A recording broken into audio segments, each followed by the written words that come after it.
Hello, Matt. We're back for another Reading Between the Lines. Something a bit different this time. We've got our tactics board out, and we're going to have a little bit of a chat about some bits and pieces that we spotted from Paul Ince's time in charge of Reading so far. Um, we've got it set up in a 4-2-3-1 right now, but do you want to talk us through why? I think you're in this boat yourself, why some people are quite keen, or certainly can, call the setup more of a 4-4-2. Yeah, I mean, I think it sort of depends, right? Because as we'll kind of come on to, the team do defend in a 4-4-2, which is fairly common nowadays. It's described as one of the better defensive formations because of the way that the team spread across the pitch, but still have those kind of rigid banks. Um, I think when Josh Laurent plays this formation, it is much of a 4-4-2, much more of a 4-4-2, because Josh Laurent doesn't really do things in this space behind the striker, Yeah. where John Swift would operate. Um, Whereas Laurent is always looking to kind of push up to Jow and beyond, even in some cases, Mhm. to make it more of this kind of shape, 4-4-2. And Tom Ince obviously tends to get nice high and wide, and Junior Hoylett gets nice and high and wide, which leaves Eli Bashiru and Drinkwater kind of as those holding midfielders. Quite a classic 4-4-2 in many ways. Um, It's much more Obviously, of a pair, isn't it? Up top, it's much more of a pair. They do almost, whilst, like you say, Josh doesn't really operate in his little gaps between midfield and attack. They do tend to, not that they have a side, but they do tend to work in a pair where as one will edge towards one side, one will make sort of channel runs down the other. Whereas, like you're saying, when we see Swift, not only does he want to operate, more in between the lines and linking the play, he does. Whereas he drifts all around, Zhao does tend to stay fairly central. It does feel like this pair tends to split a little bit more than we would see otherwise, right? yeah, 100%. And to be fair, in some ways, it really doesn't matter if you call it a 4-2-3-1 or a 4-4-2. They do. No. It's so close to one or the other that it doesn't really matter. But I think yes, Lauren and Zhao, Lauren especially, he is trying to make those runs into the box, which we sort of saw the goal against Barnsley, where he Mhm. gets teed up. Like that's kind of what he's trying to do all the time. Whereas Swift is very much try to get on the ball outside the box and create chances for others. Obviously not in the 4-2-3-1, but if you think back to that Huddersfield game where he kind of plays through George Puskas, Mhm. it's not obviously the formation's different, but those are the situations where John Swift is looking to pick up the ball and pass through. Whereas, yes, yeah, I don't think that Josh Laurent is ever in that position really, or if he is, he's driving forward with the ball. Yeah. He's not looking to pass, so it does change it a little bit. The personnel, obviously, we've got Drinkwater and Deli Bashiru sitting deep here. Um, Again, if it was Rinomota and Lawrence sitting deep, whilst the formation would be the same, the way that we'd play would be very different because Drinkwater is just such a different player to any of the other kind of options that we have there, Yeah. in terms of the way that he moves the ball around and the way that he's very aggressive in defence as well. He loves to step up and into tackles, um, and Yeah, whether he makes them or not. not always well. Exactly, yeah. Um, which is similar to Renamotor and Laurent, but they obviously are much better at actually winning the ball when they try and do that. Uh, Yeah, and what is interesting is like the picture we've got up here does actually quite highlight quite well one of the issues that we've had a little bit under Ince is that if we talk about Zhao and Laurent working as a pair, being quite central, but certainly not really dropping into these sorts of spaces. And you've already mentioned the fact that like Ince and Hoylett tend to get, if we're sort of building, they tend to get high and wide pretty quickly. We've got, as you say, Danny Drinkwater tends to pick up the ball, try and pick up the ball in these sort of places. And whether it's, to be honest, whether it's Deli Bashiru, whether it's Laurent with him, or it's Rina Motors, this other one, this sort of other midfielder has a bit of a weird job in possession. They're sort of just like wandering around over here, never really, to be honest, not really receiving the ball very often. And what you're left with is, if we tend to have these sorts of situations where even if Yiadom and Baba push up a little bit, which obviously they'll tend to do, there is big gaps between the team. And what you're left with is Morrison and Drinkwater typically. Sometimes if it's Holmes or McIntyre in here, just playing long balls, long diagonals out to the wide players. And we've seen it work sometimes. It's not, I'm not saying, it's a bad tactic, right? It just is, what we've seen a lot from this team. Well, not But not just the wide players either. Like the yeah. number of balls that go straight down towards Zhao, Mm, I think are probably more than the rest of the season, or maybe even under Velko combined. Like we never used to try and hit Zhao because number one, he's not that good at it. It's not really his style of play. And number uh-huh. two, obviously trying to play straight long balls means that they tend to go towards the keeper if they miss. But we still try and play that ball quite a lot. And you've Yeah, obviously highlighted the defense and Drinkwater, but the number of times the goalkeeper goes long as well is just true. it started happening under Velko. To be fair, like Carl Hein, when he first Yeah, came in, he can drive a ball a long way, not always yeah. within the bounds of play, but Yeah, he, that's where I think we started to see a slight change in Reading, and obviously Paul Ince went more direct again, but to say that we only started going long when Paul Ince came in is slightly wrong. yeah. You're right. Pauno did move away from it. I think an element of that is got to be confidence as well, right? Because there were plenty of games with plenty of managers, right, where we start and we want to play out from the back if we can.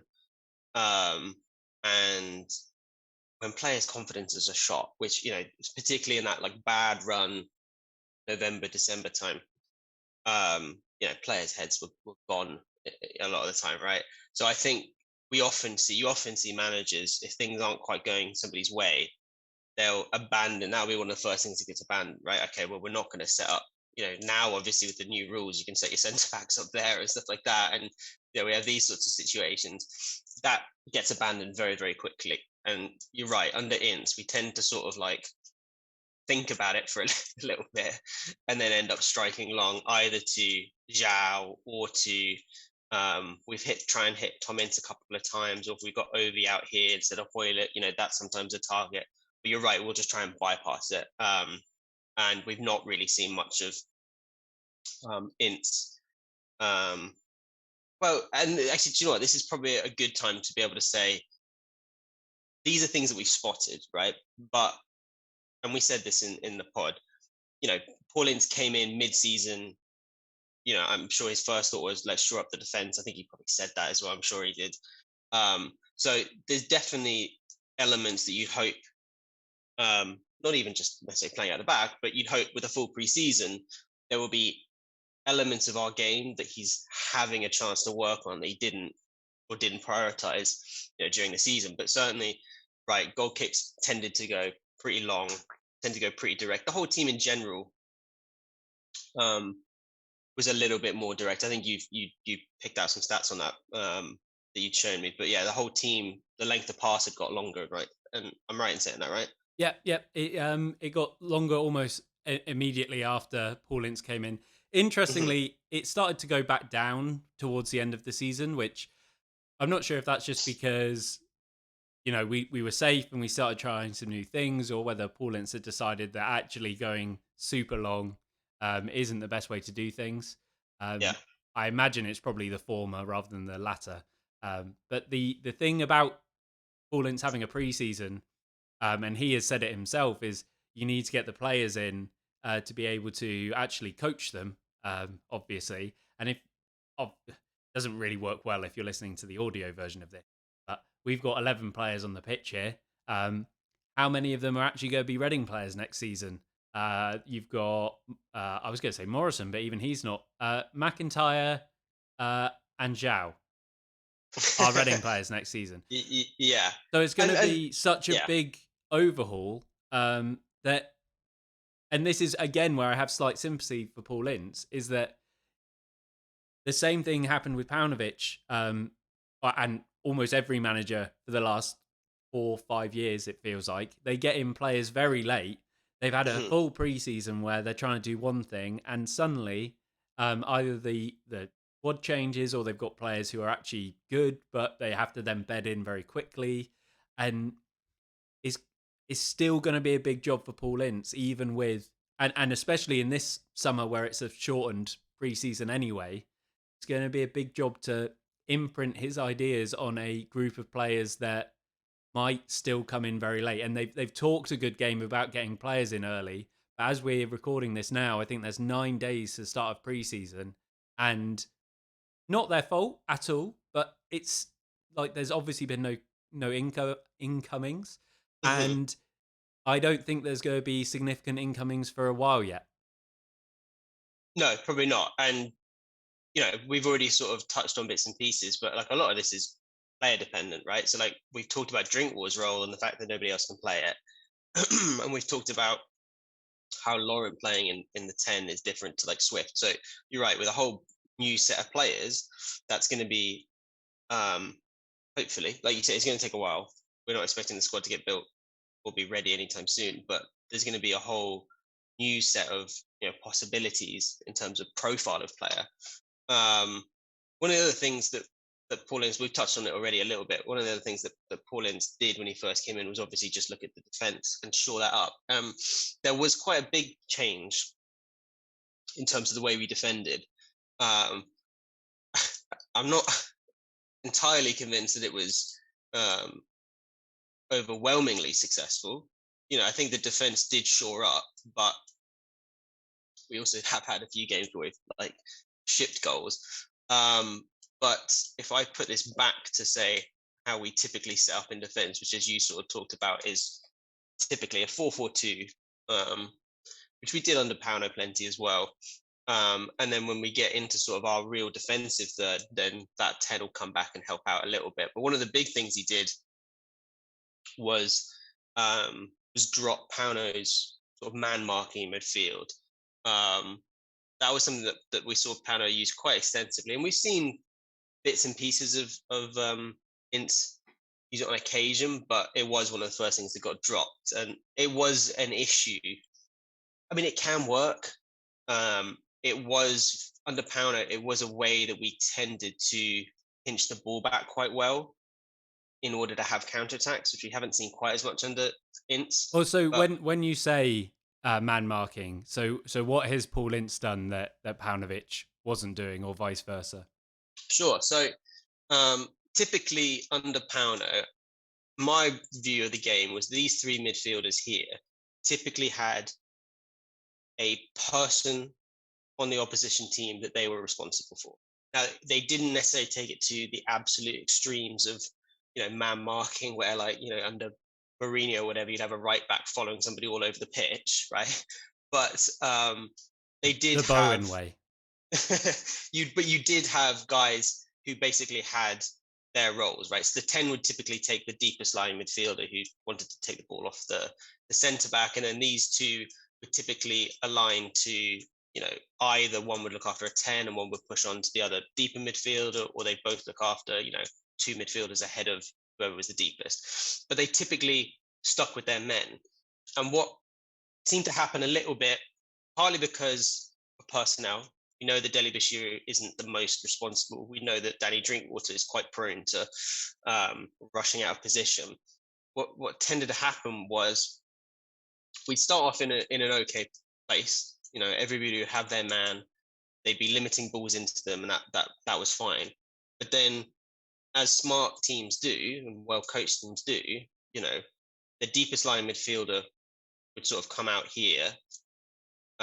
One of the more attack-minded midfielders would drop deep, and somebody would get drawn out, and suddenly you've got, Deli Bashiru with an awful lot of space, and you sort of cycle these guys around till you've, got big gaps for your centre backs to sort of look out for.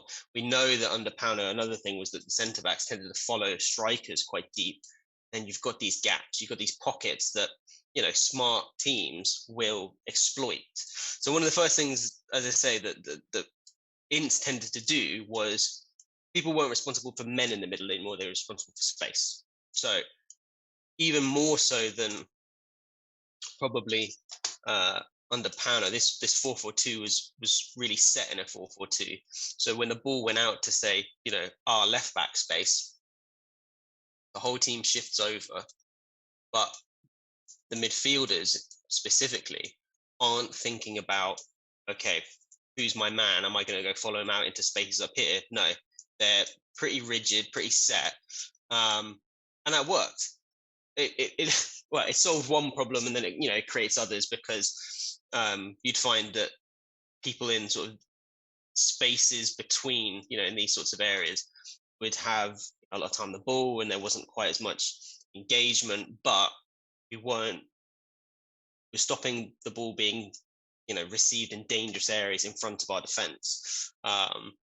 So there is no one good way of setting up a defensive shape, just as there's no one good way of attacking, and it worked better against some teams than it did against others. But that was certainly one of the first things that sort of I noticed, that we were set up in these rigid lines, and you didn't have people getting drawn out of position quite as much as we saw under Pauno. um, Yeah, and I mean, you talked about that we still shipped goals, but a lot of the time when we shipped goals, it was because we kept ourselves in the game until kind of 80 minutes. And then we yes, that's true. swapped properly to our 4-4-2 with like Swift deep and Drinkwater deep. And that was where it broke down. I'm thinking about Blackpool especially. It just, the Yeah, personnel on the field meant that we were completely overrun. And Morrison did his normal thing of rushing out into midfield, as you say, and that's where it kind of broke down. It wasn't so much that the system itself was bad; it's that we were chasing the win the whole time, which sure. you could say is a problem with this system because we're in very rarely on the front foot to begin with. True, very much so. And I do think it sort of limits. I think the difficulty is that um, good teams, good setups can, or they're designed to cover up, your team's failings, your team's shortcomings, and stuff like that. And that isn't always possible. And there was at times this season, it has just felt like a little bit of a perfect storm of issues. We know that when you're playing Morrison, you have to play a deep line, right? You can't play a high line with Morrison anymore, because it does just get exposed. And then that means you've got tend to have fairly big spaces to defend, unless you want to drop really, really deep, which we did end up tending to do. But then if you drop really deep, then you've got to go long, and then you've got to have people that can hold the ball up and do that. And we know that Zhao can do that. I don't think he particularly enjoys doing that. I don't think it's his favorite part of the game, although sometimes he can be very, very good at it. So it did just feel like in certain games with certain teams that were suited to exploiting our weaknesses, the what did look fairly tight and solid one week sometimes like falls apart, and we go, "Oh, like, how did we ever keep any clean sheets?" One of the interesting bits that we saw, obviously, he came in before Paul Ince came in, but we obviously saw Tom Ince play a lot of games in the run in. I think there's a lot of mixed opinions on how he did, but one of the things I think we can all agree that he did do quite well, um, that he and Andy Yeardham do very well, which is carry the ball a long distance, and that was often how we progressed the ball. Really, it was either hit somebody long, or it was give it to an Andy Yeardham, give it to Tom Ince. Kind of really, that's it. Sometimes Josh Laurent, and get them to carry the ball 40, 50 yards up the pitch, probably get tackled, but maybe win a throw in, and we reset from there.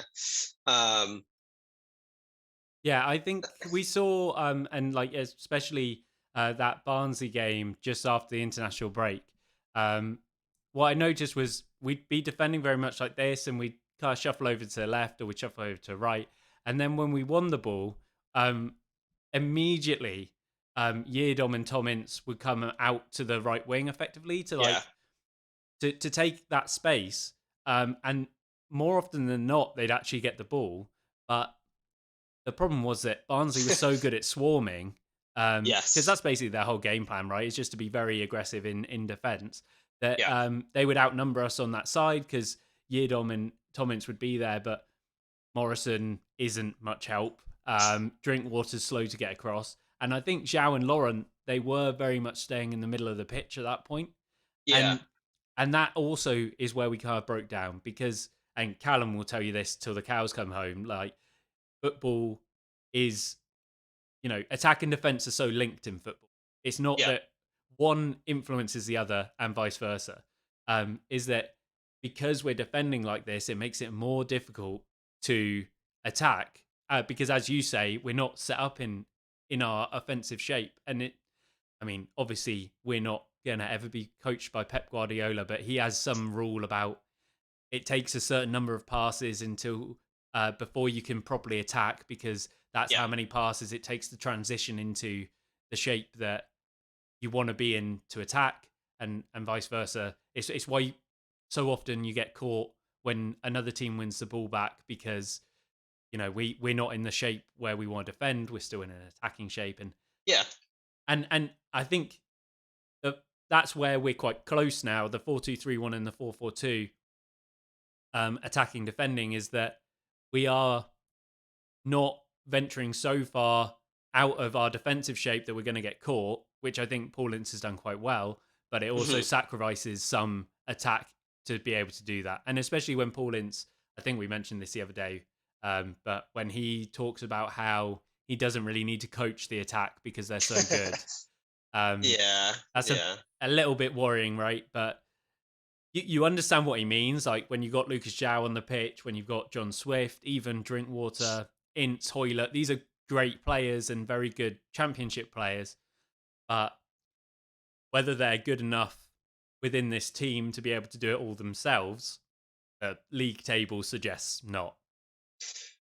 Yeah. And let's be clear. That is not a Paul Ince isolated thing. It's been a long time since we've had what I would consider anything close to like a coordinated attack.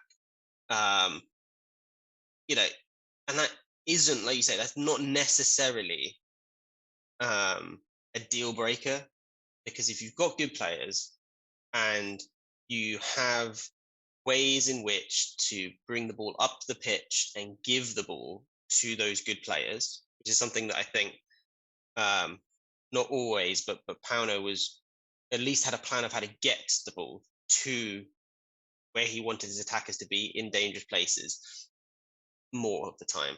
Um, then you can kind of just let them go do their own thing. But like we haven't been particularly coordinated in attack or have. Sometimes you watch teams, right, and you go, I know how they want to hurt the opposition, right? They want to, overload one side and they want to box them in and they want a quick switch to a quick direct winger and just to drive, right? And you go, okay, and you see the same thing happening 3, 4 times in the game. Everybody bunches over, keep ball, keep ball, keep ball, switch it, attack, right?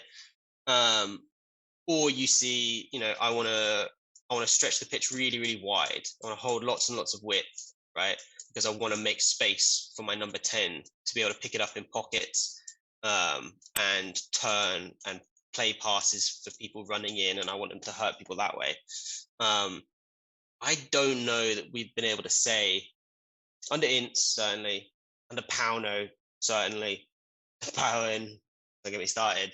Um, I don't know that we could really say that we had a plan of how we want to hurt teams specifically and done it in a repeatable way. Um, I I think think there we, was one match where there was a absolute clear plan to get the ball out to Yeardom and then uh, to cross it into Zhao back post and have him win the header. But other than that, I think you're right. I think it also Yeah, does help, and I've said this many times. I will continue to say it until he's not a Reading player. Having Lucas João in the team is yeah, playing the game on easy mode.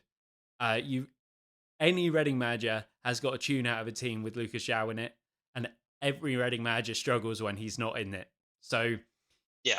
that will be the true test of Paul Ince, because I'll warn you now, guys. Lucas João's not playing 46 games next season. He's not playing Yeah, 30 games next season.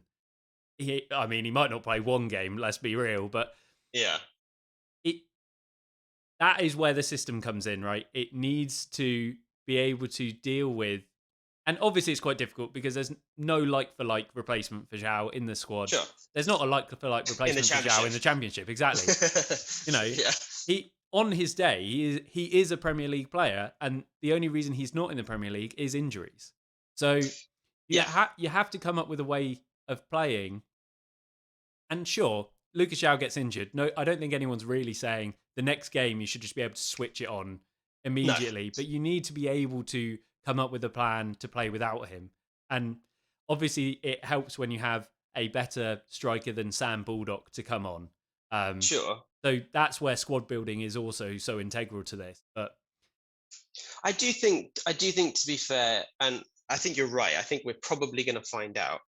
Um, but I think this Reading squad for a while, for years really, has had a couple of players who are kind of set up breakers. In that, like Lucas João is so good, but is such an odd player in terms of stylistically, um, that it's hard somewhat to impose on guys like that. And I'd put John Swift in that bracket as well, a little bit, in that they're so good that you have to play them, but also they do then dictate a little bit what you can and can't do.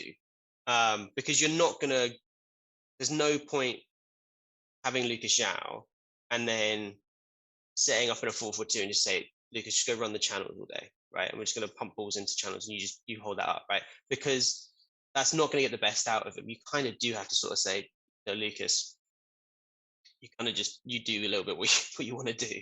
You wander around, you pick up the ball, you go for your dribbles and stuff like that, because he's going to do it anyway, right? Um, and Swifty in a different way, because I think Swift can, and we've seen him play multiple different positions and fit in different ways. But he again is so good and so always worth playing, that you've then immediately got two players who are dictating onto you how the team has to play a little bit. Um, and the chances are, we don't know, lost one, we don't know about the other. Chances are we're probably going to go into next season without either of them.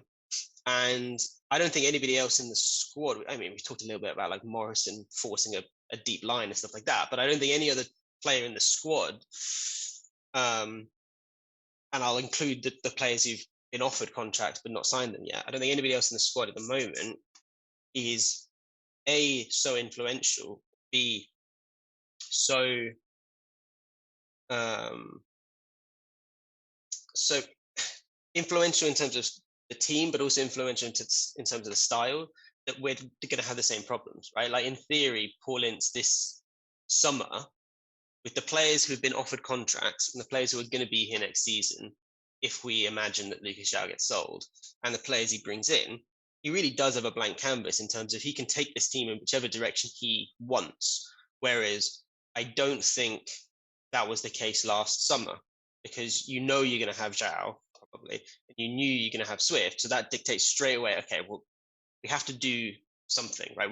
For to make it really obvious, I think we all know that John Swift can't play in like a midfield two, or like a midfield four, let's call it. So that's out the window straight away, right? Going into preseason, you go, we're not going to play a flat two, because then where do we play John Swift? Collins doesn't have that this summer. He really does have a blank canvas, and we'll see which direction he takes that. We could end up being, either end of the spectrum in terms of really long ball, get some big boys up front, get some wingers, get some hard working midfielders, play 4-4-2, or he could be the complete other end of the spectrum and try and dominate possession. Um, That feels unlikely. Feels unlikely, that one. Yeah, I agree. But um, he's got the space in terms of personnel and in terms of literal. There's loads of spaces in the squad that need filled to basically take it in whatever direction he wants. So I imagine next season, he can only blame the quality of players, really, because he is not going to have much imposed on him by the players that are left over.